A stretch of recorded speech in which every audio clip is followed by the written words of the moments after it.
Böyle bir tane ip almıştım. Bu ipin ne olduğunu aşağıya yazacağım. Tam olarak numarasını falan. Şöyle bir tane tokam var. Şimdi ben önceden ısıtmıştım, prizim buraya uzak diye böyle yaptım. Şuraya sıkacağım. Buraya yapıştırıyorum. Going up in smoke, smoking up. Make sure the children in the house, she's inappropriate. The way she's approaching us, I disassociate, exfoliate, the renegotiate. She's closing up. Come to visit me, she say that she the loneliest, and it's hard to open up. Need to deep breathe, heart and complications.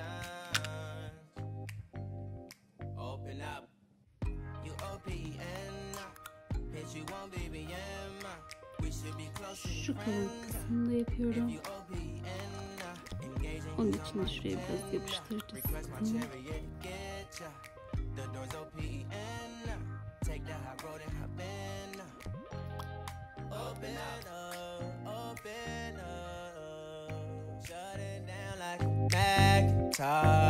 Open up, open up, open, open.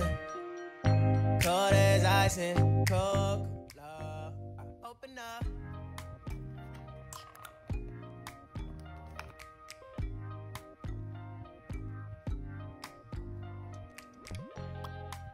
Bir tane daha yapmıştım ve şu şekil bitti. Şimdi saçıma bunları takabilirim.